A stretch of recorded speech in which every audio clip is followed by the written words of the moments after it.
Good morning, students. Welcome to the online lecture of Class 6 Science. So, today we will have a quick revision of chapter number 2 and chapter number 3. So, starting from the chapter number 2, the PDF which I have sent consists of all the question answer of chapter 2. So, we will quickly revise this question answer.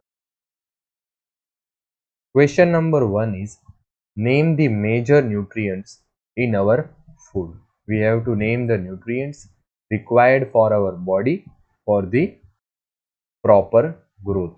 The major nutrient in our food are named carbohydrates, proteins, fats, vitamins, and minerals. In addition, food contains dietary fibers and water, which are also needed by our body. So, you have to list out the nutrients one by one. They are carbohydrates, proteins, fats, vitamins, and minerals. And addition to this, dietary fibers are also there. Moving to the question number 2, name the following. From the functioning of the nutrient or mineral, we have to name that mineral. The nutrient which mainly gives energy to our body, that is carbohydrates and fats.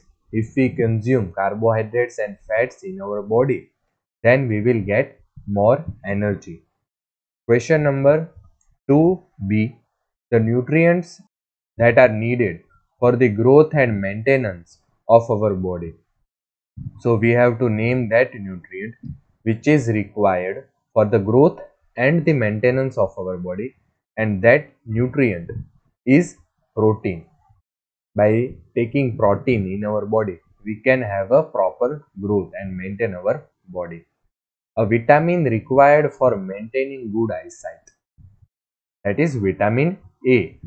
And the last one, D, a mineral that is required for keeping our bones healthy. So, for keeping our bone healthy, we all know that calcium is required. By taking calcium in our diet, in our balanced diet, if we add carbohydrates, fat, proteins, vitamin A, all other vitamins, calcium, dietary fiber, we can have a proper balanced diet, which is very useful, which is needed to our body. Name 2 food each rich in fat, starch, dietary fiber, protein. So, we will think that we want fat, but how we can gain it? So, by taking ghee, butter, milk, egg, etc., we can get fat. For the starch, potatoes, sugar, rice, etc. is needed. For dietary fiber, vegetables, fresh fruits, etc. are needed. For the protein, milk, beans, egg, cheese, etc. are needed. Moving further to question number 4, true or false. So, by reading this statement, we have to say that it is true or false.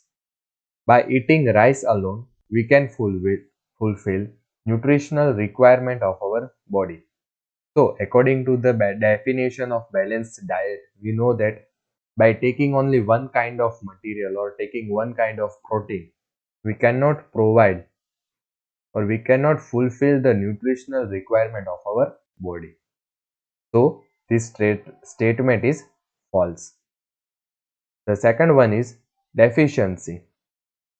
Deficiency disease can be prevented by eating a balanced diet. This statement is true. C. Balanced diet for the body should contain a variety of food items. Yes, we know that for a balanced diet we have to take food items which are having various nutrition. So this statement is true. D. Meat alone is sufficient to provide all nutrients to the body. As we have discussed in question 4a, the same will be applied in D. So the statement is false. Question number 5. Fill in the blanks. So let's see. A dash is caused by the deficiency of vitamin D. If you will refer the textbook, you will find one table.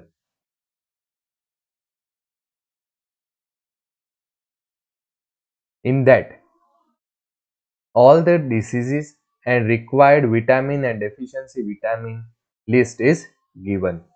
So from there, you can find all these blanks. Rickets is caused by deficiency of vitamin D. Deficiency of dash causes a disease known as beriberi. Which vitamin? Vitamin B1. Deficiency of vitamin B can cause the disease of beriberi. The C. Deficiency of vitamin C cause the disease known as a scurvy.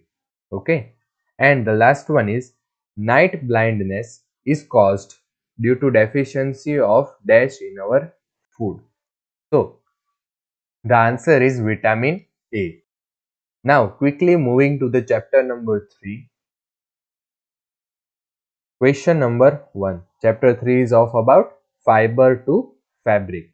Classify the following fibers as natural or synthetic. So you have given some of the fibers: nylon, wool, cotton, silk, polyester and jute. You have to classify the fiber as natural and synthetic. Natural fiber means the fiber which are obtained directly from the nature, and the synthetic means which are man-made. From the nature we have made a different fiber, we have made a different substance due to one way or the other, that are called synthetic fiber. So first of all, nylon. Nylon is a synthetic fiber. Wool, cotton, silk, they are all natural fiber. Polyester is a synthetic fiber, and the last one, jute. Jute is a natural fiber. Question number 2. State whether the following statement are true or false. So, yarn is made up of fibers. Yes, this statement is true. Spinning is a process of making fiber. No, that is wrong. Spinning is a process for making fabric. Jute is the outer covering of the coconut. This is also wrong. We have seen jute plant. The process of removing seed from cotton is called ginning. Yes, this is true. The process which is used for removing seed from the cotton is called ginning. The next is weaving of yarn make a piece of fabric. Yes, it is true. Silk fiber is obtained from a stem of a plant. This statement is false. Polyester is a natural fiber. This is also false. We know that it is synthetic fiber. Question number 3. Fill in the blanks. Plant fibers are obtained from dash and dash. In the chapter we have seen two plant fibers, jute and cotton. Animal fibers are dash and dash. They are silk and wool. Question number 4. From which part of the plant cotton and jute are obtained?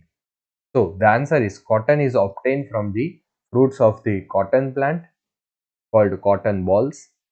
Jute fiber is obtained from the stem of the jute plant. Question number 5. Name two items that they are made from cotton fibers. Jute bags, ropes and foot mats are some of the items which are made up of cotton fibers. And the last one is question number 6.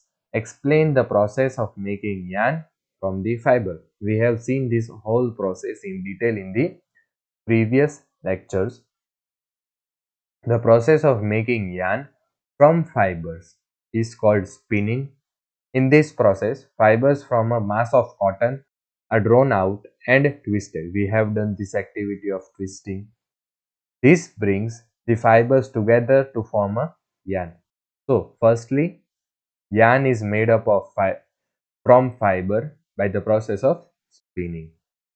This brings the fiber together to form a yarn. Spinning is done at a home using simple device like hand spindle. Takli, we have seen that it is a sword-like structure but in small size. And charkha, the well-known item. On a large scale, big spinning machine are used. Okay, so for a small scale, hand spindle and charkha are used, and for the big scale in the industry, spinning machine are used. So this is all for today. Thank you.